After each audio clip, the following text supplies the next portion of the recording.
Commander Jake Martinez stood on the bridge of the UES horizon, watching the stars drift by through the large viewing window.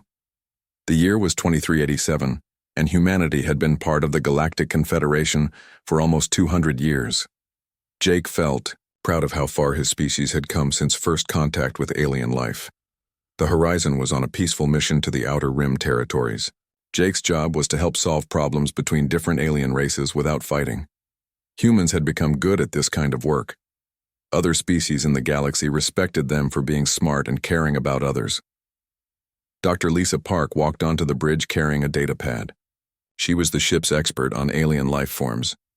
Lisa had been working with alien scientists for weeks to set up new trade deals with a recently found species called the Zephyrians.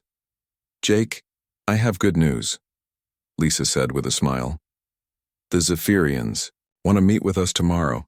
They seem very peaceful and have amazing technology that controls energy." Jake nodded. "That sounds great. What do we know about them so far?" "They look like living crystals and can manipulate pure energy with their minds," Lisa explained. "Their cities are beautiful, made entirely of glowing crystal formations. They've agreed to share some of their knowledge in exchange for our medical research." Back on Luna Station near Earth, Admiral Frank Turner was reviewing reports from across human space. Frank oversaw humanity's contribution to the Confederation's joint military forces. Humans had always kept their armies small, choosing instead to focus on exploring space, healing the sick, and solving conflicts peacefully. The other alien races saw humans as useful helpers but not very strong fighters. Species like the powerful Krillian Empire with their warrior culture, or the highly advanced Nexari Collective with their superior technology, often treated humans like junior partners in galactic affairs. Frank didn't mind this treatment. Peace had brought prosperity to humanity. Human colonies were growing across the galaxy, and Earth itself had become a center for diplomatic meetings and cultural exchange. Children grew up learning alien languages alongside their own. On the edge of known space, Captain Amy Foster commanded a small research station. Her team had been studying ancient ruins that seemed older than any known civilization. The work was slow and careful, but Amy found it fascinating. Dr. Ryan Bell was Amy's lead scientist. He had been documenting strange energy patterns found in the ruins. These patterns looked very similar to human brainwaves, which puzzled Ryan greatly. "Amy, come look at this," Ryan called from his lab. "I've been comparing these energy signatures with human neural activity, and the match is almost perfect." Amy walked over to study Ryan's computer screen. The two wave patterns were nearly identical. "That's impossible," she said. "These ruins are millions of years old. Humans have only been in space for a few centuries." "I know it sounds crazy, but the data doesn't lie," Ryan replied. "Whatever built these structures had energy patterns that match human brain activity exactly." Amy felt a strange chill. Something about these ruins had always felt familiar to her, like she was remembering rather than discovering. She decided to dig deeper into the research. Meanwhile, Jake's ship arrived at the Zephyrian homeworld. The planet was unlike anything he had ever seen. Massive crystal cities rose from the surface, glowing with soft rainbow colors. The Zephyrians themselves were tall, elegant beings made of what looked like living gemstone. A Zephyrian leader named Velkth greeted the human delegation. His voice sounded like music when he spoke. "Welcome, humans. We are honored to meet your species." Lisa was amazed by the Zephyrian technology. They could create energy from nothing and shape it into any form they wanted. They showed her machines that could heal injuries instantly and devices that could transmute one element into another. "Your species has such wonderful abilities," Lisa told Velkth during their tour. "How did you develop such mastery over energy?" Velkth's crystalline face seemed to dim slightly. "We learned from necessity. Long ago, our people faced a great threat. We had to develop these powers to survive." "What kind of threat?" Lisa asked. "A species that once ruled this galaxy," Velkth replied quietly. "They were destroyed long before your kind reached the stars, but their legacy still haunts us." Back on Luna Station, Admiral Turner received a message that made him smile. The Confederation Council had announced plans for a grand celebration to mark the organization's 300th anniversary. All member species were invited to send their best representatives to the capital world of Nexus Prime. Frank felt honored that humanity had been specifically mentioned in the invitation. It seemed the other races finally saw humans as true equals in the Confederation. He began making plans to attend with Earth's finest diplomats and military officers. On Amy's research station, more discoveries were being made daily. The ancient technology was incredibly advanced, far beyond what any current galactic civilization could produce. Some devices seemed to respond to human touch, glowing warmly when Amy or her team approached. "It's like they recognize us," Ryan said during one of their evening briefings. "I've never seen alien technology react to humans this way," Amy agreed. She had started having strange dreams since working with the artifacts. In these dreams, she saw great cities among the stars, and humans with abilities that seemed impossible. The dreams felt more like memories than imagination. Jake's diplomatic mission with the Zephyrians was going well. Trade agreements were being signed, and both species were learning from each other. The Zephyrians seemed genuinely interested in human culture and history. However, Jake noticed something odd. Whenever he asked about galactic history, the Zephyrians would change the subject. They were willing to discuss their own past but became uncomfortable when talking about other species or ancient events. Lisa had similar experiences. The Zephyrians were happy to share their technology but seemed nervous when she asked about their relationship with other Confederation members. They would only say that they had complex arrangements with the older galactic powers. As Jake prepared to return to human space, he felt that something important was being left unsaid. The Zephyrians were friendly and helpful, but there was an undercurrent of fear in their behavior. They acted like people walking on thin ice, careful not to say or do anything that might cause trouble. Admiral Turner was busy preparing for the anniversary celebration. It would be the largest gathering of galactic leaders in decades. He looked forward to showing that humanity had earned its place among the stars through peaceful cooperation and mutual respect. Amy continued her research into the ancient ruins, unaware that her discoveries might hold the key to humanity's true place in the galaxy. The artifacts continued to respond to human presence in ways that defied explanation. None of them knew that their peaceful existence was about to end forever. Lieutenant Colonel Steve Hayes worked late in his office at Intelligence Command on Luna Station. His job was to monitor communications between different alien governments to watch for potential threats to human interests. Tonight he had intercepted something that made his blood run cold. The encrypted messages were between high-ranking members of the Confederation Council. Steve had spent hours breaking the alien codes, and what he found was beyond his worst fears. The major alien races were secretly planning to eliminate humanity from the galaxy completely. Steve read through the messages again, hoping he had made a mistake. The communications between Krillian War Chief Zorthak and Nexari Prime Minister Veltar were clear and horrifying. They discussed humans like farmers might discuss unwanted pests that needed to be removed. Agent Kate Williams was working undercover within the Nexari Diplomatic Corps on their homeworld. She had spent 3 years pretending to be a cultural exchange student, slowly gaining access to restricted information. What she discovered made her sick to her stomach. Kate found records showing that humans had never been meant to stay in the Confederation permanently. The alien races had welcomed humanity only because they needed someone to do dangerous jobs like exploring unknown space and mediating conflicts between warrior species. Once humans were no longer useful, the plan had always been to get rid of them. The conspiracy was much bigger than Kate had imagined. She learned that the Krillians and Nexari had been working together for over 50 years to plan humanity's destruction. They saw human creativity and fast technological growth as a threat to their control of the galaxy. Kate discovered secret meetings where alien leaders discussed human unpredictability as a dangerous flaw. They complained that humans didn't follow the established order like other species. Humans asked too many questions, explored too boldly, and made friends with races that were supposed to remain separate. On the Zephyrian homeworld, Dr. Lisa Park was making her own terrible discovery. The crystalline beings had shown her what they called their historical archives. These records contained information about previous species that had supposedly threatened galactic stability. Lisa stared at the holographic display showing the systematic destruction of entire civilizations. Each species had been eliminated by combined forces from what were now the major Confederation powers. The Zephyrians showed her these records as if they were proud of their participation. "Why are you showing me this?" Lisa asked Velkth, her voice shaking. "Because your species is next," the crystal being replied calmly. "We have been recruited to provide the energy weapons needed for your elimination. The process will begin soon." Lisa felt her heart racing. "But we've done nothing wrong. Humans have been peaceful members of the Confederation for centuries." Velkth's crystalline form pulsed with different colors.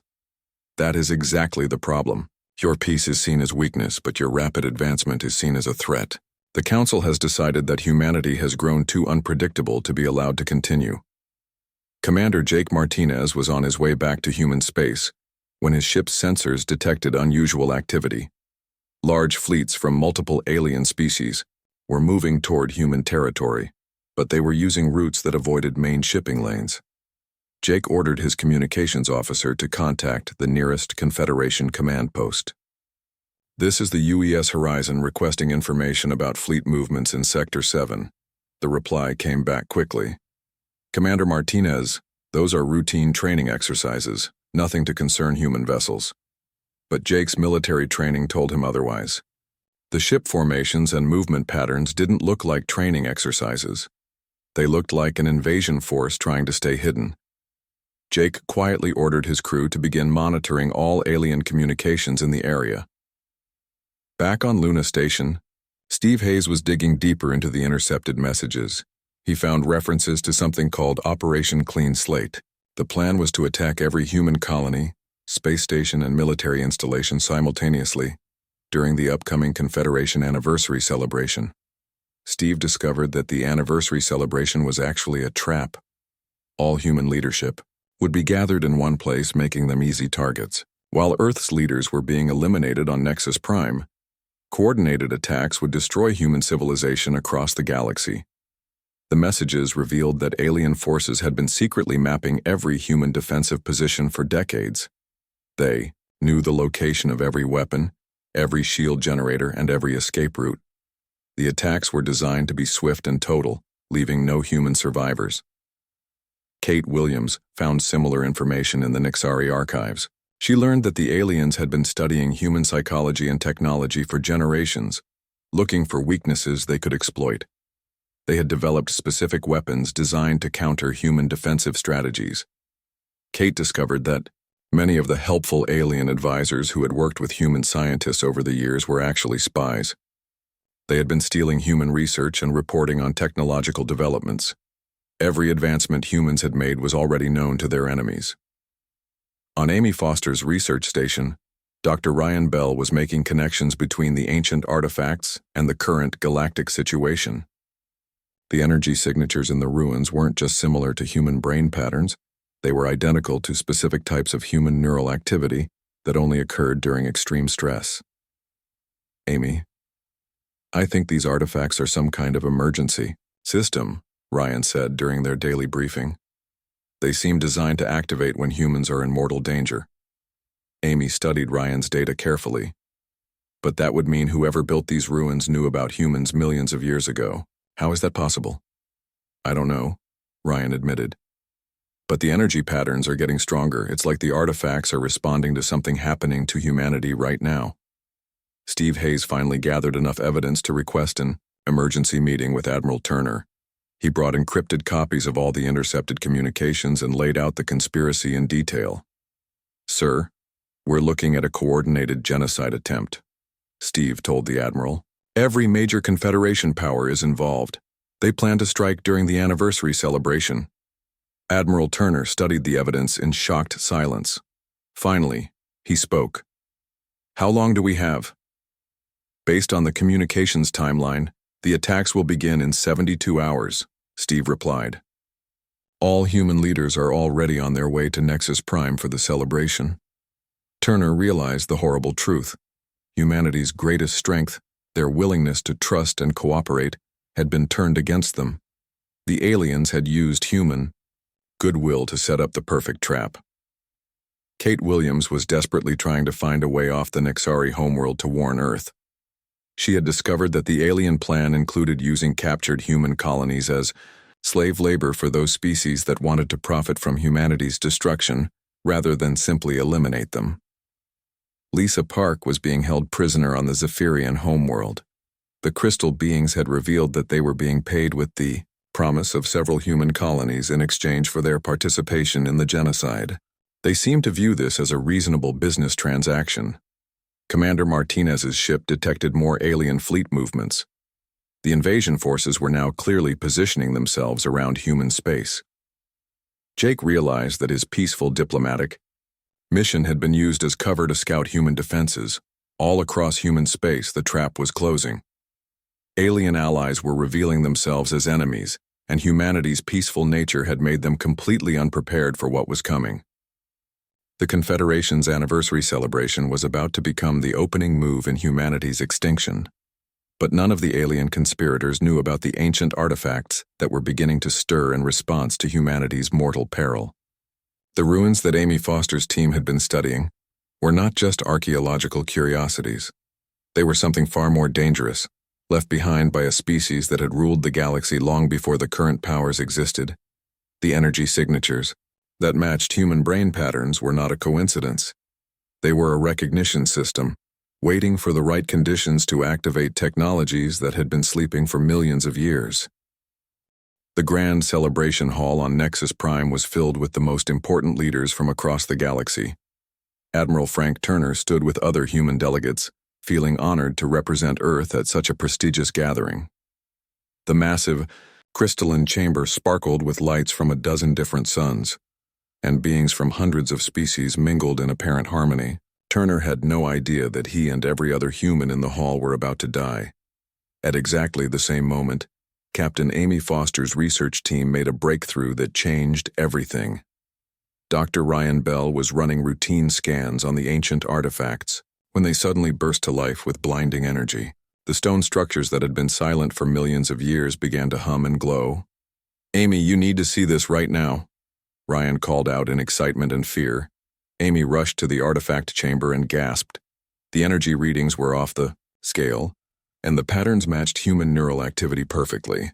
But these weren't just any human brain waves.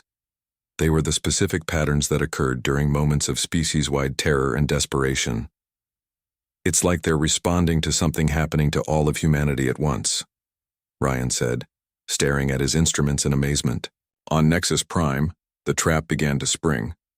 Krillian War Chief Zorthak stepped onto the ceremony platform and activated a hidden signal. Instantly, energy barriers sealed all the exits from the celebration hall. The human delegates found themselves trapped with no way to escape. Admiral Turner realized what was happening as alien security forces surrounded the humans. "This isn't a celebration," he said grimly to his aide. "It's an execution." At that exact moment, Confederation fleets that had been hiding in space launched coordinated attacks on every human world, colony, and space station across the galaxy. Earth's orbital defenses were overwhelmed within minutes by weapons specifically designed to counter human technology. Mars base sent out a desperate distress signal before going silent. The Jupiter mining colonies reported massive explosions just before their communications were cut. One by one, human settlements across known space were being destroyed with terrifying efficiency. Commander Jake Martinez felt his ship shake as enemy fire struck the UES horizon. The vessels attacking him were ships he had considered friendly allies just hours before. Nexari fighters and Krillian destroyers were working together to eliminate his diplomatic vessel. "All hands to battle stations," Jake ordered, though he knew his lightly armed ship had little chance against the coordinated assault. "Send an emergency message to all human ships. We are under attack by Confederation forces." The message never got through. The aliens had been jamming human communications for hours, isolating each human ship and colony, so they couldn't coordinate a defense or call for help. On the Zephyrian homeworld, Dr. Lisa Park watched in horror as crystal beings loaded massive energy weapons onto their ships. The weapons glowed with the same rainbow colors as the Zephyrian cities, but their purpose was pure destruction. Your colonies will make excellent mining worlds once we've cleared them of human infestation, Velkath told Lisa casually. Your species was useful for exploration, but now you've served your purpose. Lisa felt rage building inside her. You're making a terrible mistake. Humans aren't as weak as you think. Velkath's crystalline form pulsed with amusement. Your weapons are inferior, your ships are outnumbered, and your leaders are about to be eliminated. What could your pathetic species possibly do to threaten us? But even as the Zephyrian spoke, something was changing across human space. The ancient artifacts that Amy's team had been studying weren't unique. Similar structures existed on dozens of worlds that humans had colonized, hidden beneath the surface or disguised as natural rock formations. All of them were activating simultaneously. On Earth, deep beneath the Sahara Desert, massive underground complexes that had been dormant for millions of years suddenly came to life. Energy coursed through crystalline networks that spanned continents, connecting to similar systems on Mars, Europa, and every world where humans had established a significant presence. Amy Foster felt a strange sensation as she approached the glowing artifacts. It was like remembering something she had never learned. Her consciousness seemed to expand, connecting with the ancient systems in ways that defied explanation. Ryan, I can hear them, Amy whispered, her eyes wide with wonder and terror. The machines are talking to me. The artifacts were revealing their true purpose. They weren't just archaeological remains. They were automated manufacturing systems left behind by an ancient civilization. A civilization that had ruled the galaxy millions of years ago before being overthrown by the ancestors of the current Confederation powers. The energy signatures that matched human brain patterns weren't a coincidence. They were recognition codes. The ancient rulers of the galaxy had been human ancestors, and they had left behind emergency protocols that would only activate if their descendants faced extinction. On Luna Station, emergency alarms were screaming as alien forces attacked Earth's moon. But in the deepest levels of the base, sealed chambers that no human had ever seen were opening automatically.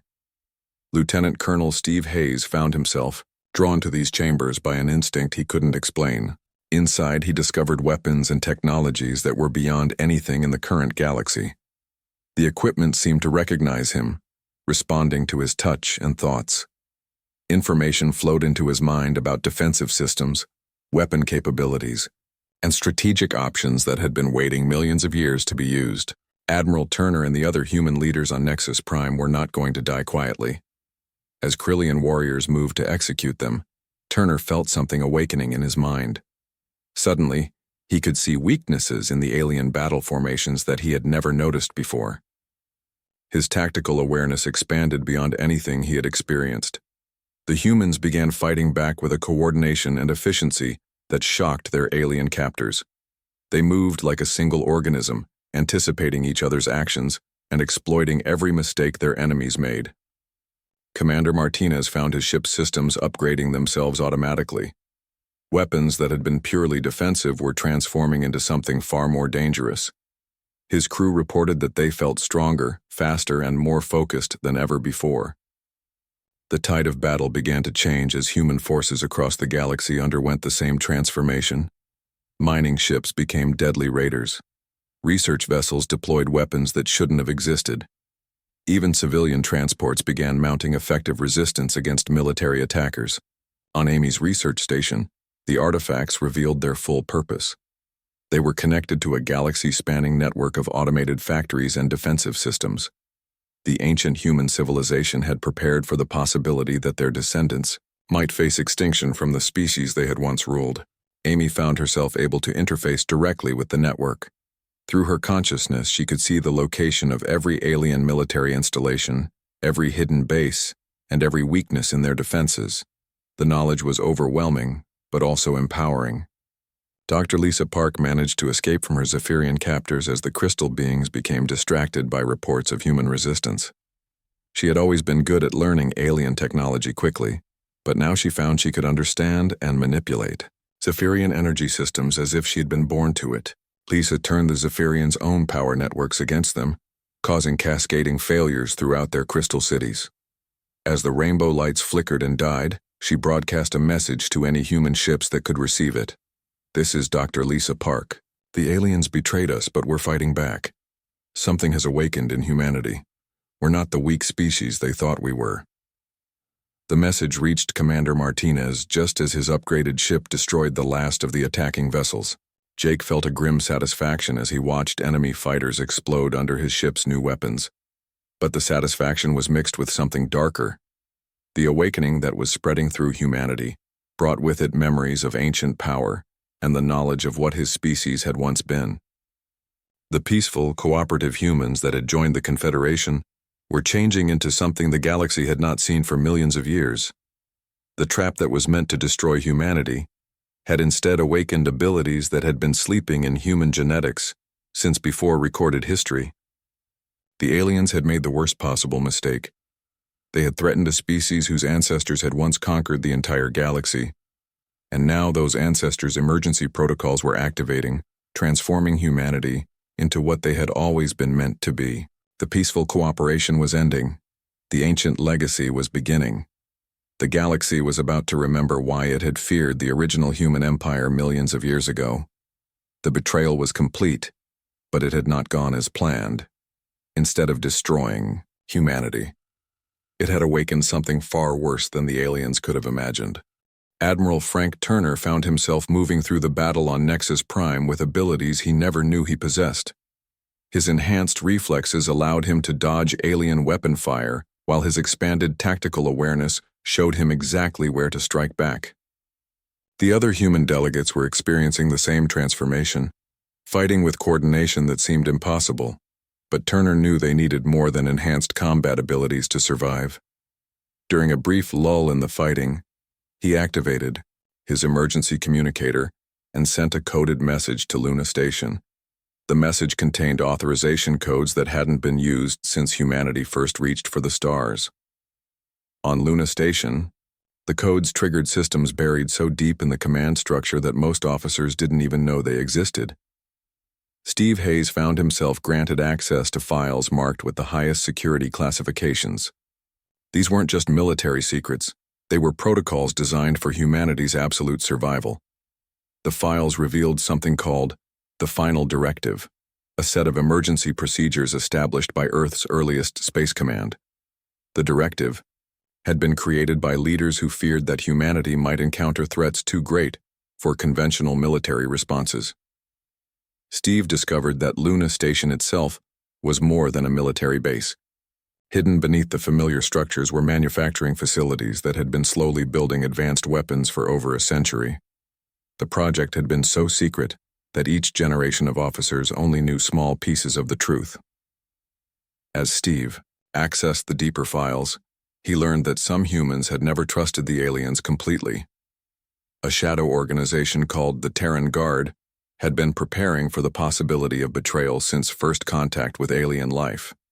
Meanwhile, Captain Amy Foster was experiencing a consciousness expansion that terrified and amazed her. Through her connection with the ancient artifact network, she could perceive the entire galaxy as if it were a single organism. She saw the locations of alien fleets, the status of human colonies under attack, and something else that made her gasp with recognition. The ruins her team had been studying weren't just manufacturing facilities. They were part of a vast defensive network that spanned thousands of star systems. The network had been waiting for millions of years for the right genetic markers to activate it.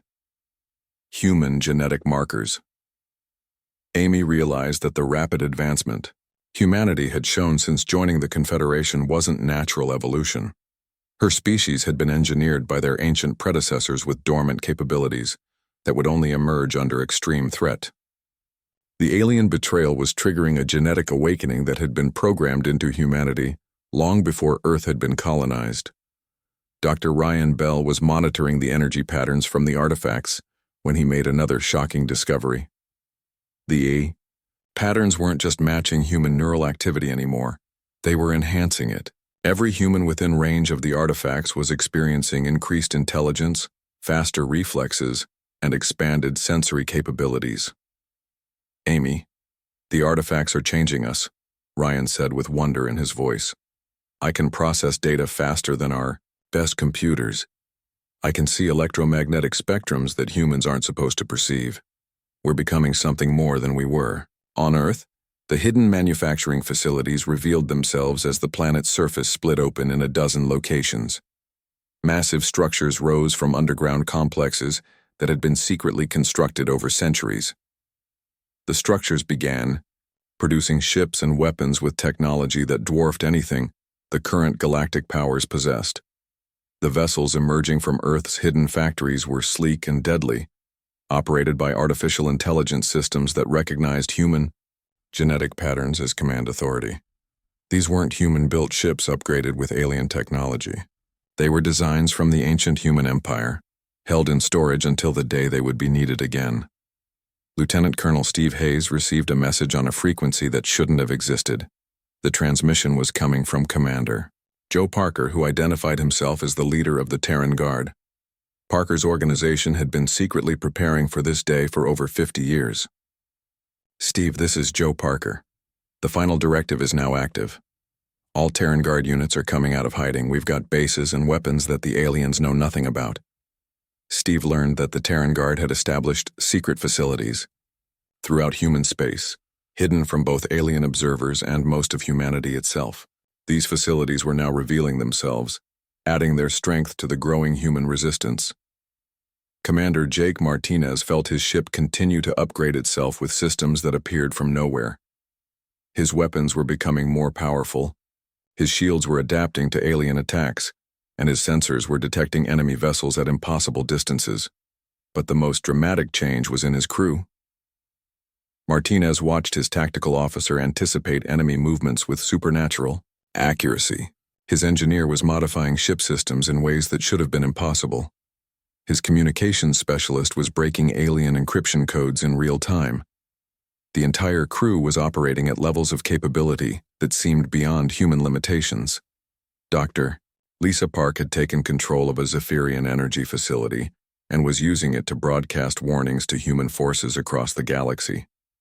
But her message contained more than just intelligence about alien positions. She was somehow able to transmit activation codes that awakened dormant systems on human worlds throughout known space. This is Dr. Lisa Park, broadcasting on all human emergency frequencies. The ancient protocols are active. Our ancestors left us the tools we need to survive. The manufacturing networks are online. The Terran Guard is emerging. Humanity is remembering what it truly is. On distant human colonies, people were experiencing the genetic awakening that came with proximity to the ancient artifacts. Farmers were suddenly able to repair complex machinery by instinct.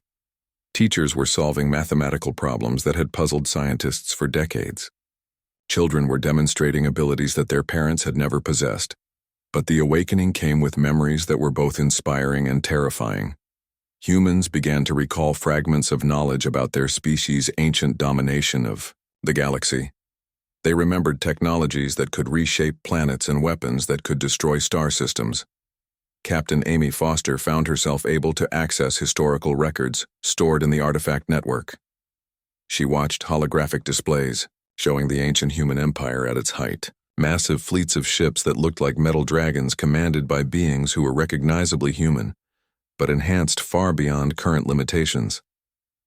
The empire had fallen not through weakness, but through complacency. The humans of that era had grown comfortable with their dominance and had allowed subject species to gradually gain power. The final betrayal had come from trusted allies who had turned the empire's own weapons against it. But the empire's leaders had prepared for this possibility. Before their civilization fell, they had hidden manufacturing facilities and defense networks throughout the galaxy. They had also modified their own genetic structure to pass dormant capabilities to their descendants. Amy realized that every human who had ever felt drawn to explore space, every person who had shown unusual adaptability to alien environments was carrying the genetic legacy of the ancient empire. The Confederation species had unknowingly invited their former masters' descendants to spread across the galaxy. Admiral Turner and his fellow humans had fought their way to a communications array on Nexus Prime. Using codes that appeared in his memory as if by magic, Turner accessed the Confederation's own communication network and broadcast a message that reached every corner of the galaxy. This is Admiral Frank Turner of Earth. To all alien species who participated in the attack on humanity, you have made a grave error. You believed you were destroying a weak species that had outlived its usefulness. Instead, you have awakened the descendants of your former masters. The message continued with coordinates and tactical information that allowed scattered human forces to coordinate their resistance. But more importantly, it served notice that the peaceful, cooperative phase of human galactic presence was ending. Steve Hayes was now coordinating with Terran Guard units across human space. The Shadow Organization had weapons and ships that were specifically designed to counter every known alien military capability. They had been studying alien weaknesses for decades, preparing for exactly this scenario. Commander Parker's forces were emerging from hidden bases in asteroid fields, on remote moons, and within the hulls of seemingly innocent civilian vessels. The Terran Guard had been hiding in plain sight, disguised as traders, researchers, and diplomatic staff. As the awakening spread through humanity, the balance of power in the Galactic War began to shift dramatically. Humans were no longer fighting a desperate defense against superior alien forces. They were beginning to remember how to wage war on a galactic scale. The manufacturing networks were producing vessels and weapons at an accelerating pace. Human forces that had seemed doomed hours earlier were now striking back with technologies that the aliens couldn't understand or counter. But Amy Foster, connected to the ancient network, could see the full scope of what was awakening. The protocols left by the ancient human empire weren't just about survival. The ancient manufacturing facilities across human space reached full activation as Admiral Frank Turner transmitted the final authorization codes from Nexus Prime. Earth itself began to transform as the planet revealed its true nature. The world, that aliens had seen as a peaceful diplomatic center, was actually a fortress that had been preparing for war for centuries. Massive weapon platforms rose from Earth's oceans, while orbital defense grids that had been disguised as communication satellites revealed their true purpose. The planet's entire infrastructure had been secretly converted into a military installation, so advanced that it made the greatest alien fleets look like toys. Commander Joe Parker's Terran Guard emerged from hiding across the galaxy with ships that moved like living creatures through space. These vessels were powered by technology reverse-engineered from the ancient artifacts, operated by humans whose genetic awakening had enhanced their capabilities beyond alien comprehension. Parker himself commanded a vessel that had been built in secret over 30 years. The ship's hull was made from materials that could repair themselves and adapt to any weapon that struck them. Its weapons could fire energy beams that tracked targets through hyperspace and missiles that could think for themselves.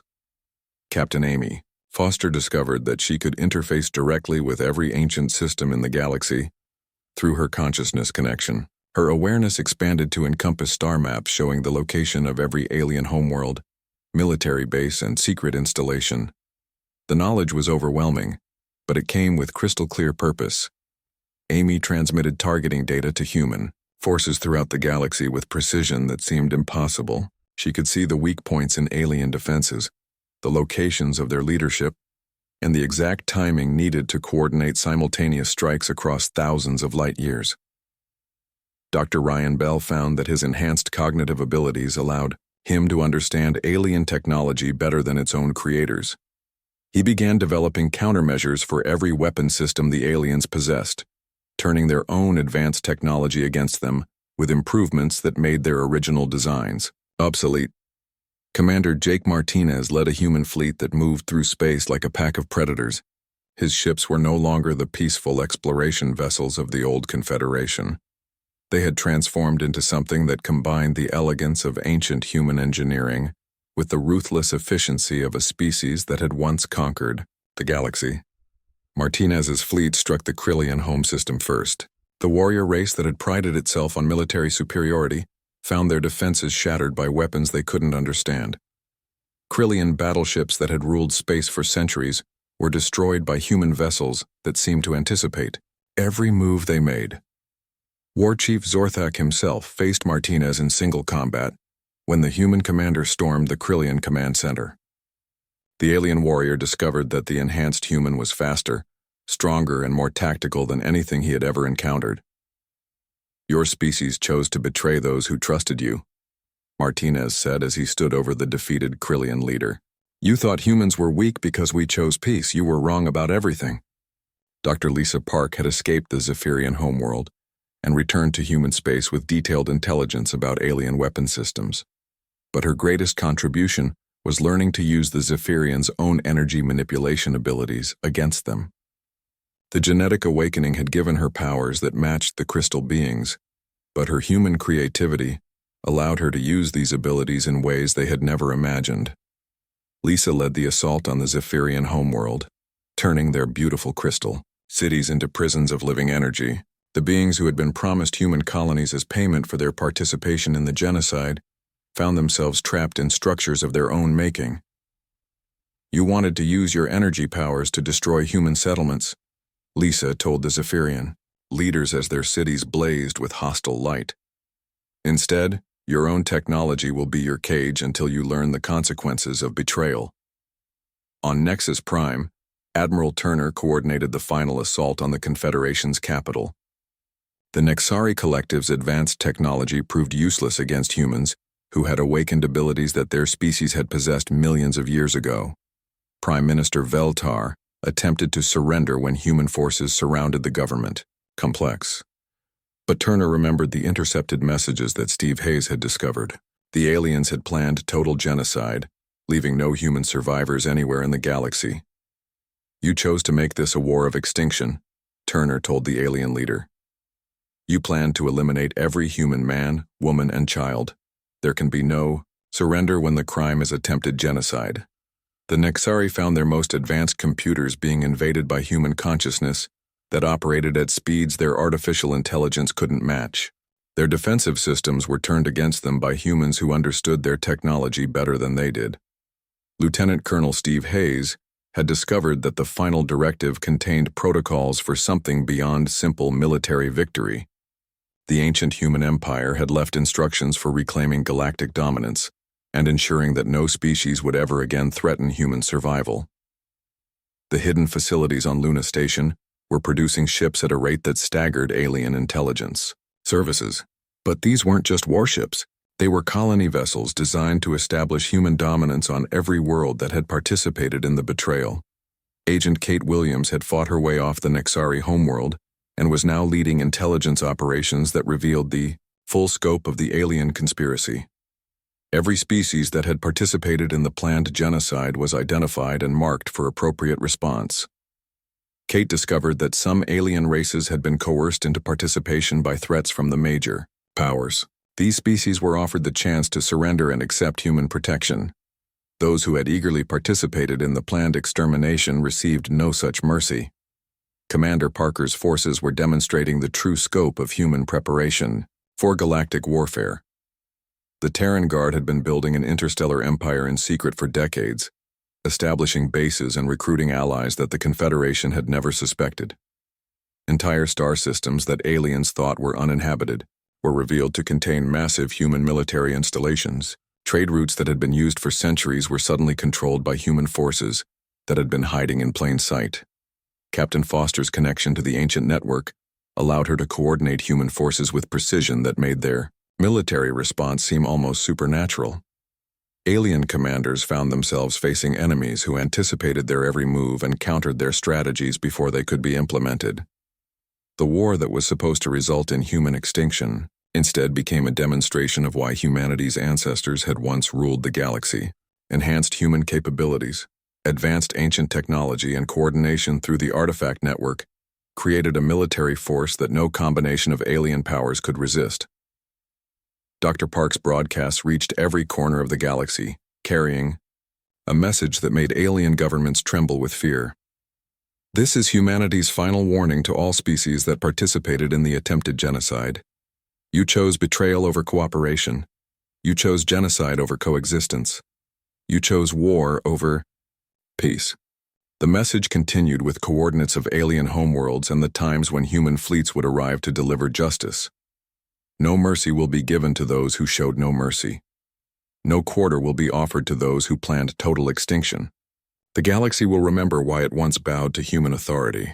Admiral Turner stood on the bridge of his command ship as human forces completed their conquest of Nexus Prime. The capital world of the Confederation was now under human control, its government replaced by administrators who understood the new Galactic Order. The peaceful, cooperative humans who had joined the Confederation centuries ago were gone, replaced by the awakened descendants of the galaxy's former rulers. The genetic legacy that had been dormant for millions of years was now fully active, transforming humanity into what they had always been meant to become. Commander Martinez's fleet completed its systematic destruction of Krillian military capabilities. The warrior race that had thought humans were weak learned too late that they had awakened something far more dangerous than they could have imagined. The galaxy watched in stunned silence as human forces established dominance over every system that had participated in the betrayal. The species that had ruled through fear and superior technology discovered that humans possessed both in greater measure. Amy Foster, still connected to the ancient network, could see the completion of humanity's transformation. The peaceful explorers and diplomats were gone. In their place stood the inheritors of the galaxy's greatest empire, armed with technology and abilities that made their ancient predecessors seem primitive. The betrayal that was meant to end humanity's story had instead begun a new chapter. The galaxy had a new ruler, and this time there would be no complacency, no mercy, and no opportunity for future betrayal. As Parker's forces established human dominance over the former Confederation space, his final transmission reached every species in the galaxy.